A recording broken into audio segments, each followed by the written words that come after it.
Avant toute chose, je voudrais féliciter le bureau de l'Association du corps médical de Schleff d'avoir organisé cette rencontre scientifique qui entre très bien dans le cadre de la formation médicale continue. Et ceci va nous permettre à chacun d'entre nous d'actualiser ses connaissances. Comme je voudrais remercier les organisateurs de m'avoir invité à prendre la parole devant vous pour vous entretenir de, pas l'insulinisation, mais l'insulinothérapie dans le diabète type 2. Le premier point, à mon avis, qui est très important qu'il faut rappeler, c'est contrairement au diabète type 1, le diabète de type 2 est une maladie très complexe. Comme vous le savez, le diabète est défini par une hyperglycémie qui est... Non, c'est bon. Qui est due presque exclusivement au déficit en insuline, et c'est cette hyperglycémie qui est responsable là aussi presque exclusivement des complications spécifiques du diabète, à savoir la microangiopathie. Mais ce déficit en insuline survient dans un environnement hautement délétère, caractérisé par cette insulinorésistance qui est responsable du déficit en insuline, mais son gros problème, c'est qu'elle va induire toute une série de pathologies comme l'hypertension, la dyslipémie, les anomalies de la coagulation, état inflammatoire, etc., qui sont autant de facteurs de risque cardiovasculaire, ce qui explique la mortalité chez les diabétiques qui est largement dominée par les complications cardiovasculaires. Si vous voulez, le diabète, par définition, c'est une maladie métabolique, mais sur le plan du pronostic, c'est une maladie vasculaire.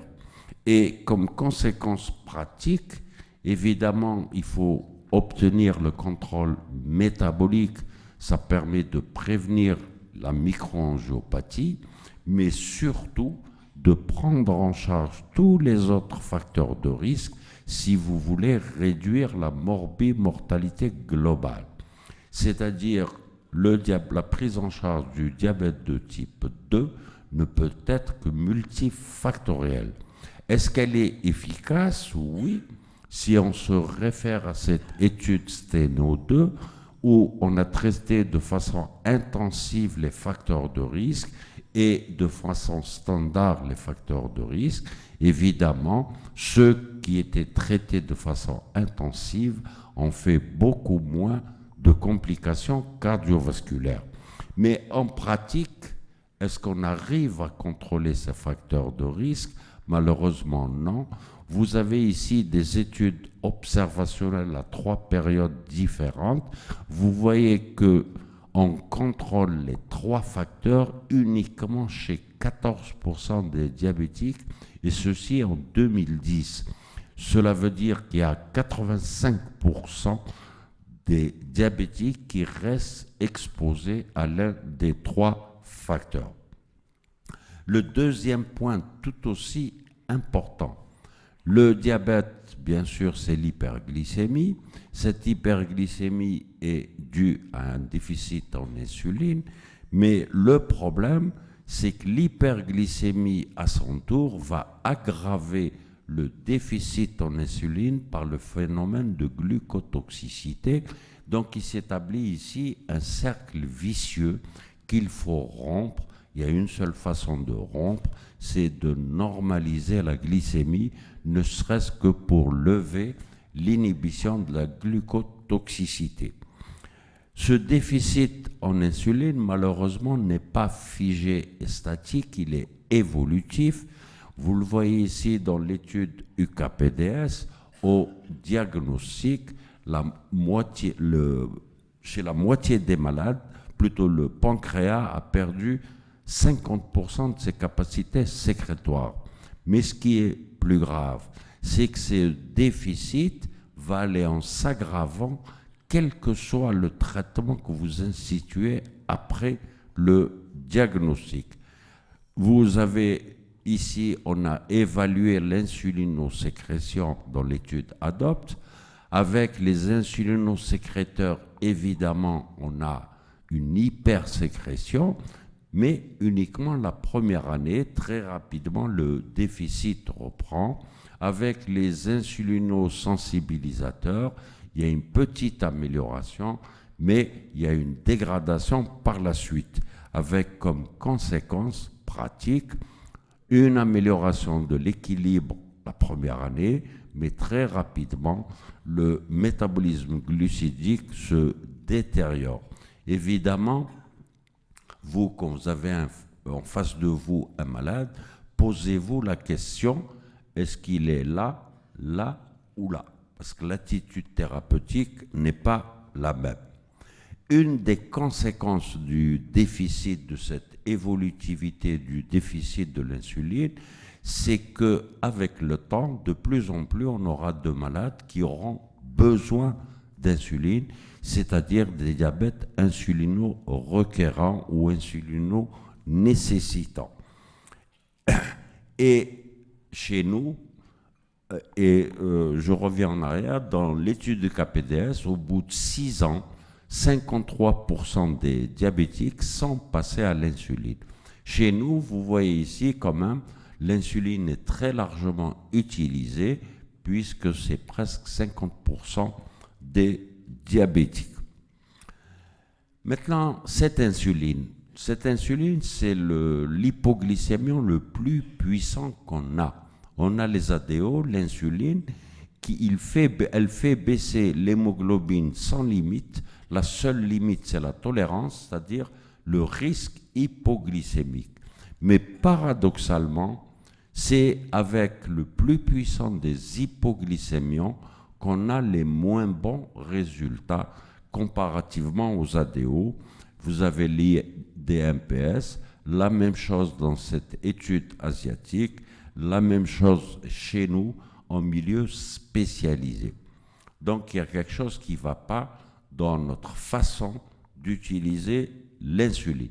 Et même quand on prend les RCT, les études randomisées, contrôlées randomisées, de l'initiation de l'insuline, il y a à peine 40% qui arrivent à l'objectif. Donc chez 60% des diabétiques, l'insuline basale s'avère insuffisante. Alors le pourquoi, la raison est très simple, c'est qu'on insuline trop tardivement, c'est-à-dire à des niveaux d'hémoglobine trop élevés. Quelques exemples, l'étude européenne Crédit, vous voyez que c'est à 9% et plus d'hémoglobine qu'on initie l'insuline. Vous avez I1Shiv, qui est une grosse étude qui a porté sur 66 000 diabétiques, c'est la même chose, 9 et plus. L'étude Solve, c'est la même chose. Donc vous voyez, on tarde trop à insuliner.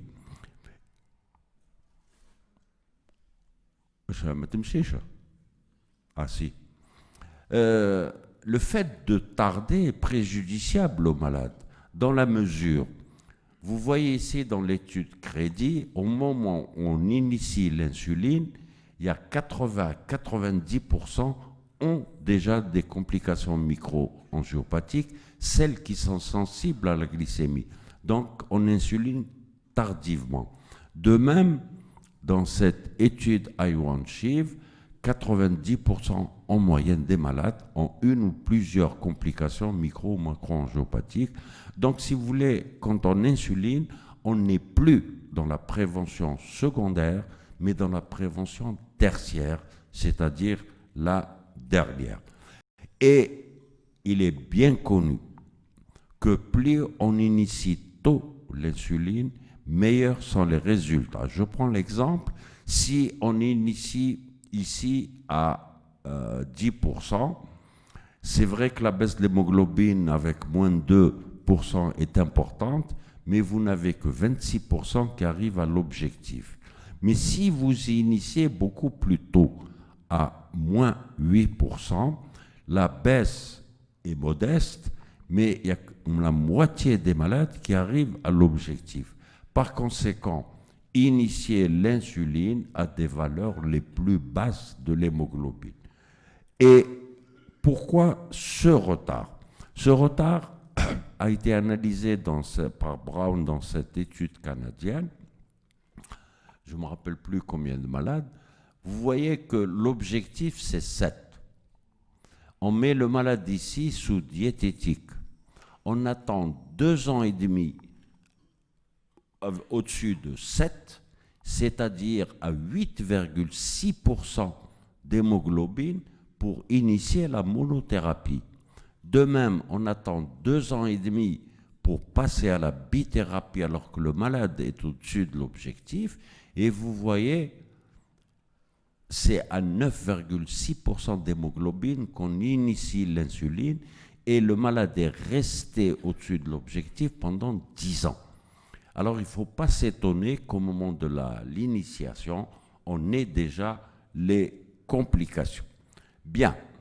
Alors, je reprends un peu l'évolution du diabète dans le temps. Au début, le diabète est facile à équilibrer, aussi bien pour la glycémie à jeun que l'hémoglobine. Quelques années après, l'équilibre se détériore, la glycémie à jeun reste correcte, ce sont les glycémies postprandiales qui se détériorent et ce n'est que plus tardivement que la glycémie à jeun se détériore à son tour. Ici, vous êtes au stade d'échec des ADO et par conséquent, pour rééquilibrer le malade, il faut faire le chemin inverse, c'est-à-dire, premier temps, normaliser la glycémie à jeun. Si ça ne suffit pas, on passe au postprandial. Et la normalisation de la glycémie à jeun, c'est ceci. Vous voyez, on fait baisser la glycémie à jeun, toute la courbe descend et l'hémoglobine s'améliore. Et pourquoi la glycémie à jeun? Vous avez cette étude qui a analysé quelle est la part de la glycémie basale dans l'hémoglobine au-dessus des valeurs normales. Vous voyez, quelle que soit l'hémoglobine de départ, 80% est représenté par la glycémie basale et que par conséquent, c'est cette glycémie basale qu'il faut essayer de corriger d'abord. Et que nous disent les recommandations, c'est-à-dire comment utiliser cette insuline? Vous avez les recommandations de l'ADA-ESD, on est en situation d'échec aux ADO, il recommande d'initier une seule basale et si l'hémoglobine est supérieure à 8, à 9, on peut attaquer avec une basale plus et toujours si elle est supérieure à 9, on peut attaquer avec 2 insulines prémix. L'autre société américaine, elle est claire, elle utilise directement la basale, une insuline basale d'action lente et sans prémix. Alors les schémas les plus utilisés en Europe, évidemment, c'est la basale. En deuxième position, il y a les prémix. La basale, elle est mieux acceptée par le malade, c'est Wahda. Les prémix, c'est 2. Évidemment, les autres schémas sont beaucoup plus compliqués et plus difficiles à faire accepter par le malade. Maintenant, le choix de l'insuline. Vous avez le choix entre l'insuline humain type NPH et les 2 analogues qu'on a sur le marché. La NPH, elle a rendu énormément de services avant l'arrivée des analogues, mais elle a des inconvénients. Je rappelle que la NPH n'est pas une insuline lente, mais c'est une insuline semi-lente, c'est-à-dire qu'elle ne couvre pas les 24 heures et son défaut, le premier, il est là, elle donne un pic la nuit et responsable d'hypoglycémie nocturne et la fin d'action ne couvre pas les 24 heures. Vous avez la deuxième insuline, c'est la Détémir. Elle fait beaucoup mieux que la NPH, mais pratiquement la moitié des malades auront besoin d'une injection et l'autre moitié de 2 injections. Et vous avez la glargine, que vous connaissez tous. Son avantage, c'est qu'elle couvre 24 heures, même 34-36 heures, et il n'y a pas de pic. Et ensuite, on peut l'injecter n'importe où, c'est dans le corps, c'est le même effet. Initier l'insuline, ce n'est pas une mince affaire. Parce que, il n'y a pas de dose standard. Les besoins varient d'un malade à un autre. Donc, on vous dit, il faut toujours commencer par des petites doses, 10 à 12 unités le soir en général, et ajuster les doses en fonction de la glycémie à jeun, faire ce qu'on appelle la titration. C'est le gros problème chez nous. Nato 10, 3 mois après, il revient à 10. Il ne fait pas la titration parce que cette titration est difficile à faire. Et pourquoi viser le 1 g de glycémie à jeun? Vous voyez dans cette étude, la glycémie à jeun, l'objectif, plus vous éloignez de 1 g, plus l'hémoglobine augmente. Donc si vous voulez avoir 7, il faut que la glycémie à jeun soit à 1 g. Alors, il y a divers algorithmes qu'on peut utiliser pour ajuster la dose. Il faut choisir celui qui est le plus simple à expliquer, le plus simple à comprendre par le malade et le plus simple à mettre en œuvre. Vous avez par exemple celui-là, je n'ai jamais pu le retenir, trop compliqué, et je vous conseille le 3-2-1 d'Atlantus, c'est-à-dire le malade fait une glycémie chaque matin. Si pendant 3 jours la glycémie est supérieure à l'objectif, il augmente de 2 unités et ainsi de suite jusqu'à arriver à l'objectif. Tout à l'heure, je vous ai dit, même dans les études randomisées, l'insuline basale ne marche pas chez tout le monde et que dans les meilleurs des cas, quand la glycémie à jeun, l'insuline est bien titrée, on arrive à l'hémoglobine, ça c'est ce qu'on cherche, c'est 40%. Malheureusement, chez 60%, la glycémie à jeun est à l'objectif, c'est-à-dire qu'on ne peut plus augmenter l'insuline, sinon c'est l'hypoglycémie, mais l'hémoglobine est au-dessus de l'objectif. À ce moment-là, il faut aller voir du côté des glycémies postprandiales comment ça se passe. Et c'est corriger les excursions glycémiques postprandiales, c'est-à-dire vous avez cette courbe en traitant les glycémies préprandiales, les glycémies postprandiales, la ramener ici. Et que préconise comme intensification de l'insuline basale l'ADA, l'EASD 2012, ils vous disent de passer à la basale plus ou de changer d'insuline, passer à la prémix. Si la basale plus ne marche pas, les prémix ne marchent pas, il faut revenir ici, basale plus plus ou basale bolus. Et l'autre société américaine, elle vous dit soit basale plus, soit utiliser les analogues du GLP-1, mais leur indication en réalité est limitée à certains malades. Alors, comment définir le repas le plus hyperglycémiant? Il faut demander aux malades de faire pendant une semaine un profil glycémique 1 jour sur 2. Dans cet exemple, c'est la moyenne de la postprandiale post-déjeuner qui est la plus élevée. On ajoute par conséquent une insuline rapide à ce moment-là. Mais quelle rapide? Vous avez les rapides humaines, vous avez les analogues. Quand on regarde sur le plan de la physiologie, la prise du repas ici déclenche une sécrétion d'insuline dont le pic est à 1 heure après le début du repas. Quand on utilise l'insuline humaine, vous voyez le pic survient 2-3 heures après le début du repas. Donc vous avez la première partie du repas qui n'est pas couverte, mais le gros inconvénient, c'est que l'action continue bien après le repas, donc il y a un risque d'hypoglycémie ici.